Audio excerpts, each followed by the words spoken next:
individuals to globalize themselves. How did we get here? Now, how we got here was what I call through the 10 flatteners, 10 technologies and historical events that came together to create the flat world. I'm not going to go through all 10 this evening, but I'm going to go through the first few because they're really the key ones.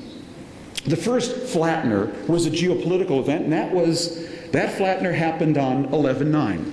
Not 9/11, 11/9. 11/9, November 9th, 1989, was the day the Berlin Wall fell.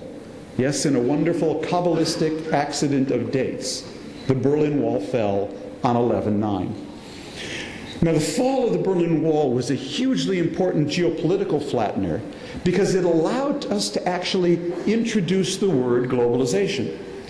Before the fall of the Berlin Wall, no universities were teaching global business or global politics. They taught business in the East or business in the West, politics in the West and politics in the East. But the fall of the Berlin Wall actually allowed us to think of the world and perceive it for the first time as a single plane. There was no longer a wall physically and psychologically chopping the world in half. The second flattener was the PC. It was the rise of the Windows. The wall came down, and then the windows came up. The rise of the Windows, for me, which is a metaphor for the rise of the personal computer, is where all this individual empowerment begins.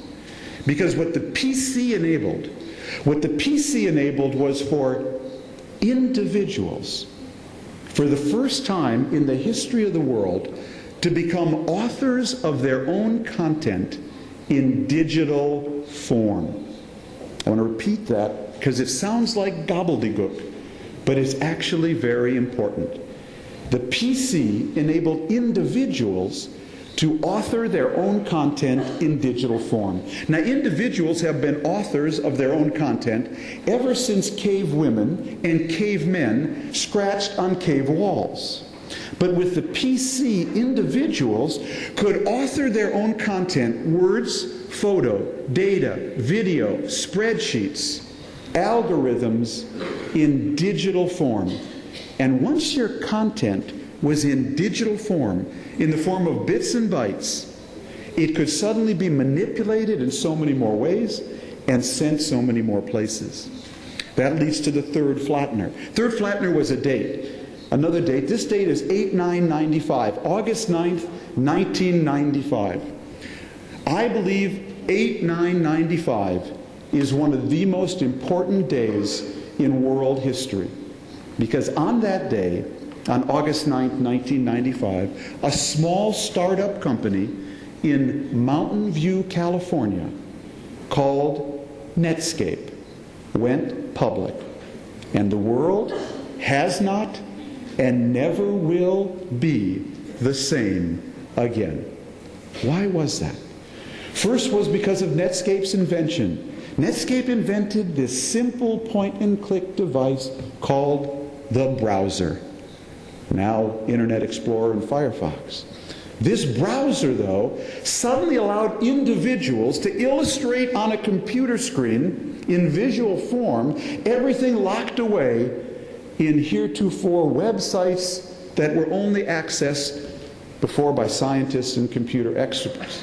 It was the Netscape browser that brought the internet to life and made it so easy and fun to use that grandma and grandpa, grandson and granddaughter could all use it with equal facility. It was the Netscape browser that brought the internet to life. But there's something else the Netscape browser did that morning on 8/9/95 at 9 a.m. when it went public on the NASDAQ. The Netscape public offering is what triggered the dot-com boom. And that triggered the dot-com bubble. And that triggered the crazy, absurd, ridiculous, utterly outrageous overinvestment of $1 trillion, trillion with a T, into fiber optic cable.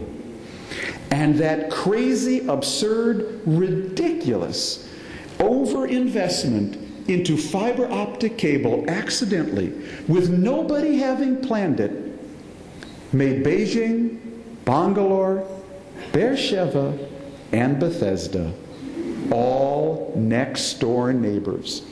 We laid so much fiber optic cable in 5 years that, remember all those individuals suddenly able to author their own content on their PC in digital form? Well, thanks to all that fiber optic cable, they were suddenly able to send all their digital content anywhere in the world virtually for free. Remember how it happened? Netscape went public at 9 a.m., priced at $28. Morgan Stanley, their investment banker, wanted it to be priced at $32, but Jimmy Barksdale told me, he told Morgan Stanley, no, if this fails, I want it to be remembered as a $20 stock. Netscape opened that morning at $72. It closed that day at $56. And we all looked at that and we said, whoa, there is gold over them, their hills. And what did we do? We went out and we bought and funded every .com that moved. And when we did, we accidentally wired the world with so much fiber optic cable that we enabled every individual to send their digital content anywhere for free. The third flattener was a quiet revolution. It was a revolution in software transmission protocols. The alphabet soup of TCP/IP, HTML, HTTP, XML, SOAP, and AJAX. You don't need to know what any of these mean. All you need to know is this. What they collectively did between the early and late 1990s was make everyone's computer and software interoperable. Oh, you forget what a revolution that was. You forgot the days when you were on AOL and your wife was on CompuServe and they didn't connect.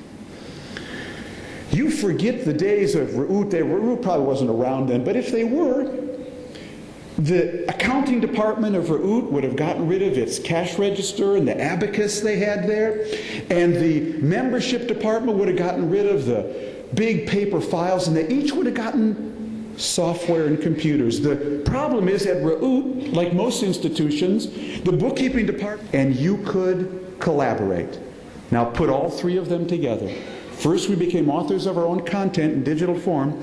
Then suddenly we could send that digital content anywhere in the world for free.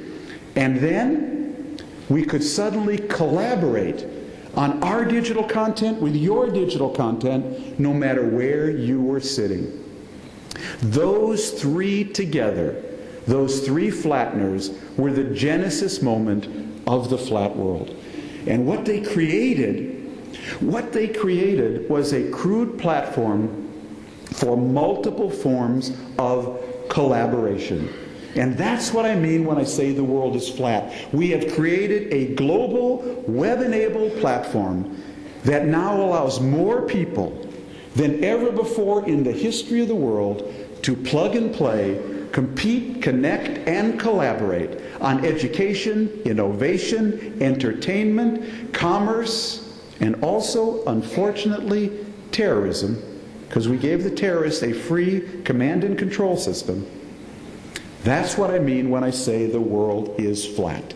So we are going from a world where value was created in vertical silos of command and control to a world where value will be created on this platform by who you connect and collaborate with. We're going from vertical to horizontal. I believe that move from vertical to horizontal will be seen in time as the mother of all inflection points. It is going to change everything. It is as big as Gutenberg's invention of the printing press. And you all just happened to be here when it happened. Now, on this platform, there are several fundamental rules of business.